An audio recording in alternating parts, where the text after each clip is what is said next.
piece of cake ဆရာတို့ဒီနေ့တော့ a piece of cake ဆိုတဲ့အကြောင်းကိုဆရာတို့လေ့လာကြမယ်ပေါ့နော်အဲ့တော့ a piece of cake ဆိုတာပါလေဟုတ်ပြီနော်ပုံမှာပြထားသလိုပဲ a piece of cake ဆိုတာကကိတ်မုတ်ပိုင်းစာကိုပြောတာလားဟုတ်ပြီအဲ့တော့ဆရာတို့ကြည့်အောင်အဲ့တော့ a piece of cake ဆိုတာကဆရာတို့ idiom ဖြစ်ပါတယ်အဲ့တော့ idiom ဆိုတာကပါလဲဆိုဆရာတို့ကသူ့ရဲ့စကားလုံးတွေတိုင်းဆရာတို့ကပြန်လို့မရအောင်ပုံမှန်ဆိုလို့ရှိရင်ဆရာတို့ဒီမှာပြထားတာကြည့်လိုက်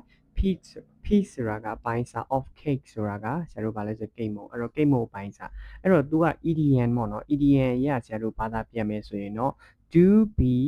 very easy to do အဲ့တော့လောက်ရလွယ်ကူတာတခုခုကိုပြုလုပ်ရတာလွယ်တာကိုပြောချင်တာအဲ့တော့ a piece of cake ဆိုလို့ရှိရင်ဆရာတို့ကလွယ်ကူတာကိုပြော okay အဲ့တော့ဆရာတို့ example တစ်ကြောင်းကိုကြည့်အောင်အဲ့တော့ a piece of cake ဆိုတာပါလေကြည့်အောင်အဲ့တော့ cooking fried rice is a piece of cake နော်အဲ့တော့ cooking a fried rice is a piece of cake သမင်းကြော်တာကလွယ်လေးပါအဲ့တော့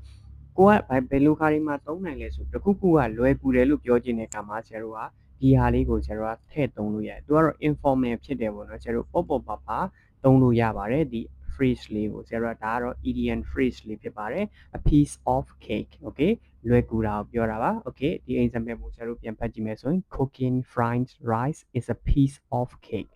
okay အဲ့တော့ဆရာတို့နောက် lesson တွေမှာတွေ့ကြပါမယ် thank you ပါ